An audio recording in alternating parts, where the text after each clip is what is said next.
had helped to foment the French Revolution, while the Reverend Jedediah Morse, the father of Samuel B. Morse, who invented the telegraph, declared that Jefferson was an Illuminatus.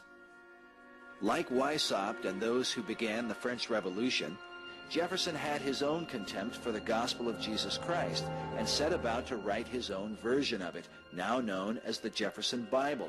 In a letter to John Adams, he wrote, "In the New Testament, there is internal evidence that parts of it have proceeded from an extraordinary man, and that other parts are of the fabric of very inferior minds. It is as easy to separate those parts as to pick out diamonds from dunghills."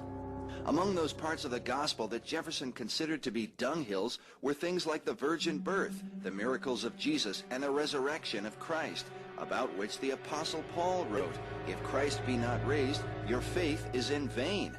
Yet all of these things were cut out of Jefferson's version of the New Testament. In the Bible, God says, "Ye shall not add unto the word which I command you, neither shall ye diminish anything from it, that ye may keep the commandments of the Lord your God, which I command you." The Bible also says, "If any man preach any other gospel, let him be accursed." Concerning the book of Revelation, Jefferson wrote, "It is between 50 and 60 years since I read it, and I then considered it merely the ravings of a maniac, no more worthy nor capable of explanation than the incoherences of our own nightly dreams." Jefferson's tombstone seems to best define his true faith, an Egyptian obelisk that he himself designed prior to his death. Like the all-seeing eye, the obelisk is a symbol of the ancient mystery religion, the same worship of Freemasonry and the Illuminati.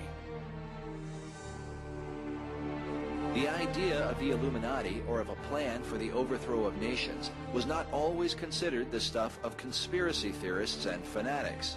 It was written of by men like George Washington. So concerned was Washington over the Jacobin threat in America that he came out of retirement and again accepted the appointment of Commander-in-Chief of the Army to fight against the movement. In a letter to the Reverend W.D. Schneider in 1798, Washington wrote, "I have heard of the nefarious and dangerous plan and doctrines of the Illuminati. It was not my intention to doubt that the doctrines of the Illuminati and the principles of Jacobinism had not spread in the United States. On the contrary, no one is more fully satisfied of this fact than I am." There are many such references concerning the presence of Illuminism in America. Reportedly, Harvard's Houghton Library contains numerous sermons, pamphlets, and books denouncing Illuminism or the Illuminati during the late 1790s and early 1800s. Warnings were even preached in churches, such as this 1812 sermon by the Reverend Joseph Willard, who said, "There is sufficient evidence that a number of societies of the Illuminati have been established in this land of gospel light and civil liberty, which were first organized from the Grand Society in France. They are doubtless secretly striving to undermine all our ancient institutions, civil and sacred." In 1885, Monsignor George Dillon wrote, "Communism is but a form of the illuminated masonry of Weishaupt." The Russian Revolution, like the revolution in France, is often portrayed as the noble struggle of just men desiring to overthrow an unjust monarchy. But as with Weishaupt and his inspired French revolt, a conspiracy against God is to be found at the very heart of it. In his book, Marx and Satan, author Richard Wurmbrand exposes the truth about the man most credited with the communist idea. Marx began his life as a professing Christian, even writing a poem titled "The Union of the Faithful with Christ in Favor of Christianity." But by the time he finished high school, somehow his heart had turned. In another poem he wrote, "I wish to avenge myself against the one who rules above." In a poem titled "Pale Maiden," Marx wrote, "Thus heaven I forfeited, I know it full well, my soul once true to God is chosen for hell." But Marx was not alone in his thoughts of damnation. He surrounded himself with like-minded fellows at the Internationale, a working man's association with a secret agenda. French historian E. Freiberg wrote, the Internationale everywhere found support in Freemasonry, while author William T. Still writes that the Internationale can hardly be viewed as anything but Illuminized Masonry in a new disguise. Among Marx's comrades were men like Mikhail Bakunin, who wrote, "The evil one is the satanic revolt against divine authority. Satan, the eternal rebel, the first free thinker, and the emancipator of worlds." Then there was Pierre-Joseph Proudhon, who wrote, "Come, Satan, slandered by small and by kings. God is stupidity and cowardice. God is hypocrisy and falsehood. God is evil." Or Heinrich Heine, called the intimate friend of Marx, who wrote, "I called the devil, and he came. His face with wonder I must scan. He is not ugly, he is not lame. He is a delightful, charming man." Wurmbrand writes that Marx and his comrades, while anti-God, were not atheists as present-day Marxists claim to be. That is, while they openly denounced and reviled God, they hated a God in whom they believed. When the revolution broke out in Paris in 1871, the Communard Florins declared, "Our enemy is God. Hatred of God is the beginning of wisdom." Marx greatly praised the Communards, who openly proclaimed this aim. Such was the thinking of the men whose influence would change the world through communism. As Nesta Webster wrote, the Internationale became simply an engine of warfare against civilization.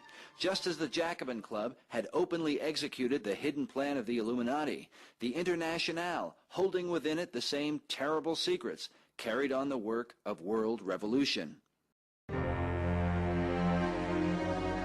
This revolution would next enter into Russia to overthrow Tsar Nicholas II and his family, who were brutally murdered on July 17, 1918. As with the French Revolution, the powers that took over were far more bloodthirsty and cruel than any monarch in Russia's history. The two chief instruments, Lenin and Trotsky, inspired a civil war that cost 28 million Russian lives. When Joseph Stalin inherited Lenin's legacy, he would be called the most dictatorial and murderous tyrant the world had ever known. His own daughter said of him, quote, "A terrible demon had taken possession of my father's soul." It is now estimated by Soviet sources that Stalin's reign of terror killed 40 million Russians, a far greater death toll than what is so often attributed to Adolf Hitler. Sources claim that Europeans and Americans financed Lenin and Trotsky in their attempts to foment a revolution in Russia. Many have seen in this a global conspiracy. Among them was a young Winston Churchill, who made this statement where he tied it all together in a London newspaper in 1920. He said, "From the days of Spartacus Weishaupt to those of Karl Marx to those of Trotsky, this worldwide conspiracy for the overthrow of civilization has been steadily growing. It played a definitely recognizable role in the tragedy of the French Revolution. It has been the mainspring of every subversive movement during the 19th century. And now, at last, this band of extraordinary personalities from the underworld of the great cities of Europe and America have gripped the Russian people by the hair of their heads and have become practically the undisputed masters of that enormous empire." Yet in 1945, Churchill would be among the three leaders at the infamous meeting at Yalta, an historic event that many argue was a gigantic push for the New World Order. Is it possible that somehow Churchill's youthful convictions changed 25 years later? For now he would sit in support of the very movement he sought to expose. The Soviet Union, under the bloody leadership of Joseph Stalin, was given power over half of Europe, a decision that would later lead to the murder of countless millions.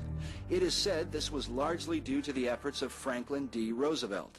FDR was also responsible for putting the Masonic seal on the back of the U.S. dollar bill, with the all-seeing eye and the words Novus Ordo Seclorum, translated by many researchers as the New World Order. The Reverend Jim Shaw, a former 33rd degree Mason who left the order and wrote his book titled The Deadly Deception, was interviewed by a reporter in 1989. We read that, concerning the famous picture at the Yalta Conference, Reverend Shaw said, "And there they were, Roosevelt, Churchill, and Stalin, all three Masons." Some may suggest that Yalta was simply the poor judgment of men who